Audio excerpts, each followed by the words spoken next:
Bonjour Karl. Gladys, vous avez fait 6 mois de préventive pour avoir simplement signalé un cas d'inceste sur la personne de votre petite fille, alors âgée de 3 ans. Euh, comment vous avez découvert l'inceste? Ma fille de 3 ans m'a fait ses premières révélations. Du coup, j'ai porté plainte en effet pour inceste.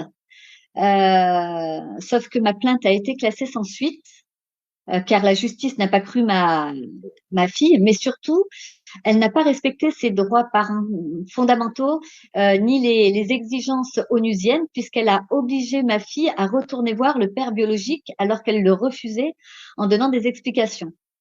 C'est alors que j'ai fait des non-représentations d'enfants en expliquant qu'il y avait un réel danger, et ça m'a valu donc une garde à vue et une détention provisoire avant d'être jugée. Comment ça se passe quand on arrive en prison et qu'on se retrouve avec des détenus qui sont des femmes qui sont là pour, je dirais, de vraies raisons? Comment ça se passe avec elles?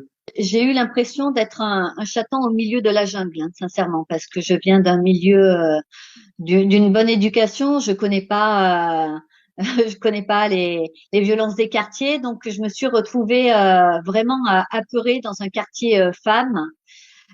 C'est très difficile parce que en effet, je me sentais totalement innocente puisque j'ai voulu protéger ma fille et je me retrouvais avec des détenus qui la plupart du temps sont récidivistes pour violence et pour drogue. Donc je ne comprenais vraiment pas pourquoi j'étais traitée comme une criminelle. Pour quelle raison votre petite fille n'a pas été écoutée? Pourtant, ce qu'elle décrit est très clair. On peut d'ailleurs réécouter ces petites vidéos que vous m'avez fait passer où vous lui faites expliquer ce que son papa lui a fait. Hein? Là-bas, en vacances. En vacances, dans la chambre? Oui. Et sur quelle partie de ton corps? Ici. C'est où ici? Ça s'appelle comment? Là et pas là? Si. Sur ton minou? Oui. Sur ton minou que je te dis de pas toucher? Oui. Ce que tu me dis, ma chérie, tu le dirais à quelqu'un d'autre? Oui. T'as dit quelque chose après? Oui. Il t'a dit quoi? Arrête. T'as dit comment ça, arrête? C'est toi qui lui as dit arrête? Oui. Mais lui, il t'a dit quoi? Et la vie, on a recommencé après. Même si tu lui disais d'arrêter? Oui. Et toi, tu l'as dit à quelqu'un d'autre? Non. Il te le faisait quand tu dormais, il te réveillait ou alors avant d'aller se coucher? On allait se coucher, mais pas que d'aller dormir. D'accord. Mais pourquoi il te mettait le pouce dans les fesses? Il avait envie, hein. Il avait envie, mais toi, ça te faisait mal. Oui. Et on va mettre un bout de tout dans tes fesses. Il te disait ça? Oui. Mais toi, tu lui disais que ça te faisait mal et tu lui disais d'arrêter? Oui. Alors en effet, j'ai essayé d'apporter plusieurs preuves de ce danger. Il y a donc les enregistrements avec des retransmissions écrites des révélations de ma fille. Mais il y a aussi dans mon dossier une information préoccupante transmise par le directeur d'école puisque mon enfant a également parlé en classe. Il y a un rapport qui a été rendu par un psychologue qui avait été ordonné par le juge aux affaires familiales. Enfin, il y a beaucoup d'éléments et et malheureusement, comme dans beaucoup d'autres dossiers, puisque je ne suis pas un cas isolé, ces preuves sont balayées d'un revers de main. C'est un déni de justice. Mais pour quelle raison, à votre avis? Qu'est-ce qu'ils veulent protéger? Ben écoutez, c'est des bonnes questions.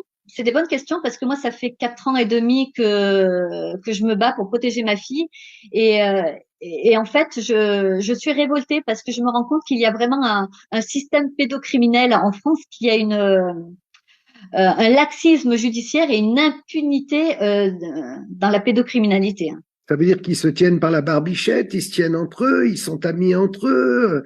Il y a beaucoup plus de pratiquants, si j'ose dire, que prévu.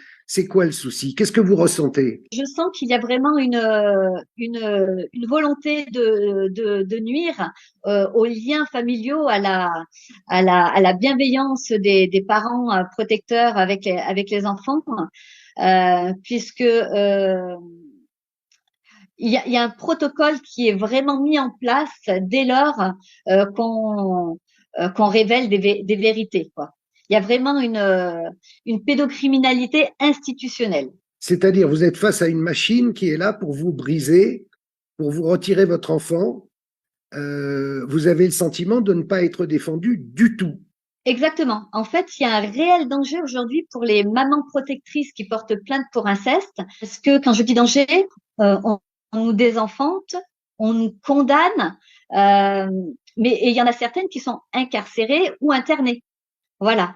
Et je pense bien sûr à Priscilla Majani, hein, ou à Anna d'Amstockholm, euh, qui, qui, et on en parlera après, bien sûr, hein, de Sophie Abadi, mais toutes ces mamans sont différentes, hein, que ce soit dans la culture, dans la religion. On habite aux quatre coins de la France, mais je les connais. Pourquoi? Parce qu'en fait, on a la volonté de protéger nos enfants et nous sommes déterminés parce on se rend compte que la parole de l'enfant est bafouée, mais surtout la volonté de les protéger nous met à mal, comme le féminicide, hein, d'un côté, toutes ces femmes qui sont victimes et qui portent plainte et qui ne sont pas prises au sérieux. Donc, vous avez décidé de plus vous laisser faire désormais. Voilà, le but de mon entrevue aujourd'hui, c'est justement pour donner l'espoir à ces parents protecteurs, pour leur dire que